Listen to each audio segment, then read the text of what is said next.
Meningkatkan kemampuan menyimak. Nah, di sini sebagai pengertian menyimak adalah kegiatan beresepsi, mengolah serta menginterpretasi suatu permasalahan dengan melibatkan panca indera seseorang. Menyimak berhubungan dan bermanfaat dengan menyimak dan berbicara, menyimak dan membaca, berbicara dan membaca, serta ekspresi lisan dan ekspresi tulis.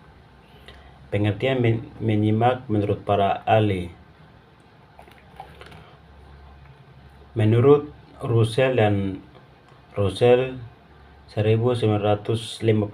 menyimak bermakna mendengarkan dengan penuh pemahaman dan perhatian serta apresiasi. Menurut Dr. Andus Hanafi Samasmita, menyimak ialah mendengar secara khusus dan terpusat pada objek yang simak. Nah, di sini berfungsi untuk menyimak. Berikut ini dapat beberapa fungsi dan melaksanakan kegiatan menyimak yang diantaranya yaitu: 1.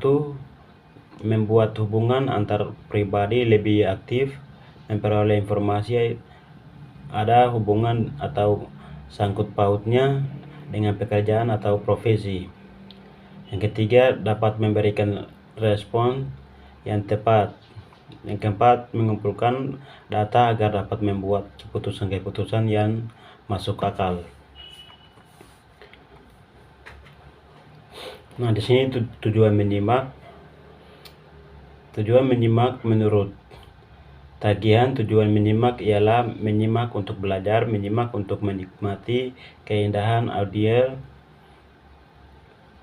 menyimak untuk mengevaluasi, menyimak untuk mengapresiasi materi, menyimak untuk mengkomunikasi ide-ide, menyimak untuk membedakan bunyi-bunyi, menyimak untuk memecahkan masalah, menyimak untuk meyakinkan.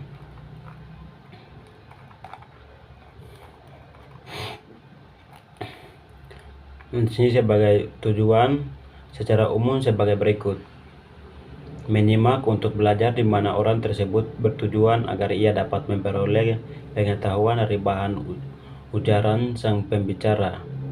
Yang kedua, menyimak untuk menikmati, di mana orang yang menyimak dengan penekanan pada penikmatan terhadap suatu dari materi yang diujarkan atau didengarkan atau dipagelarkan, terutama sekali dalam bidang seni.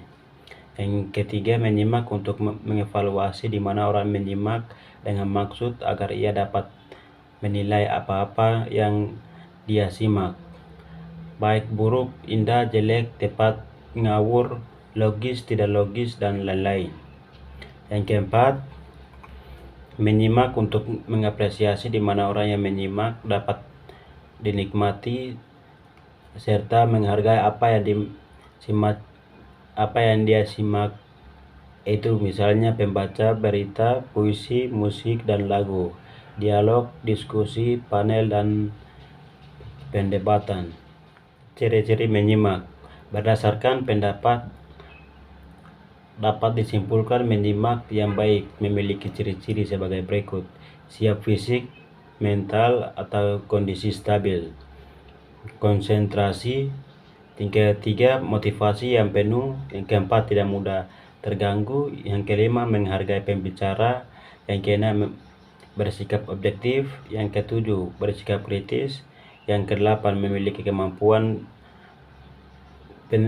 merangkum, yang kesembilan memiliki kemampuan menilai, yang ke-10 siap menanggapi pembicaraan, yang ke-11 bertujuan dalam menyimak, yang ke-12 mempunyai kemauan linguistik, yang ke-13 berpengalaman dan berpengetahuan sehingga mudah menerima, mencerna, dan memahami isi bacaan atau bahan simakan. Tahap-tahap menyimak. Satu, isolasi. Pada tahap ini sang menyimak mencatat aspek-aspek individual, kata lisan, dan memisahkan atau mengisolasikan bunyi-bunyi, ide-ide, fakta-fakta, organisasi-organisasi khusus, begitu pula stimulus-stimulus lainnya. Yang kedua, identifikasi. Sekali stimulus tertentu telah dapat dikenalkan, maka suatu makna atau identifikasi pun diberikan kepada setiap butir yang berdiri itu. Yang ketiga, integrasi. Kita mengintegrasikan atau menyatu padukan apa yang kita dengar, informasi lain yang telah kita simpan dan rekam dalam otak kita. Oleh karena itu, maka pengetahuan namun sangat penting dalam tahap ini, karena kalau proses menyimak berlangsung, kita dapat terlebih dahulu harus mempunyai beberapa latar belakang atau pemahaman mengenai bidang pokok pesan tertentu. Kalau kita tidak memiliki bahan penunjang yang dapat dipergunakan untuk mengintegrasikan informasi yang baru itu, maka jelas kegiatan menyimak itu akan menemui kesulitan atau kendala. Yang keempat, inspeksi.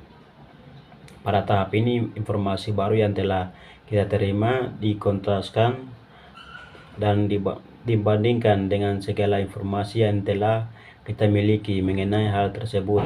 Proses ini akan menjadi paling mudah berlangsung kalau informasi baru justru menunjang prasangka atau prakonsepsi. Akan tetapi kalau informasi baru itu bertentangan dengan ide-ide kita sebelumnya mengenai suatu, maka kita harus mencari serta memiliki hal di mana dari informasi itu yang lebih mendekati kebenaran. Yang kelima, interpretasi. Pada tahap ini kita secara aktif mengevaluasi apa-apa yang kita dengar dan menelusuri dari mana datanya semua itu.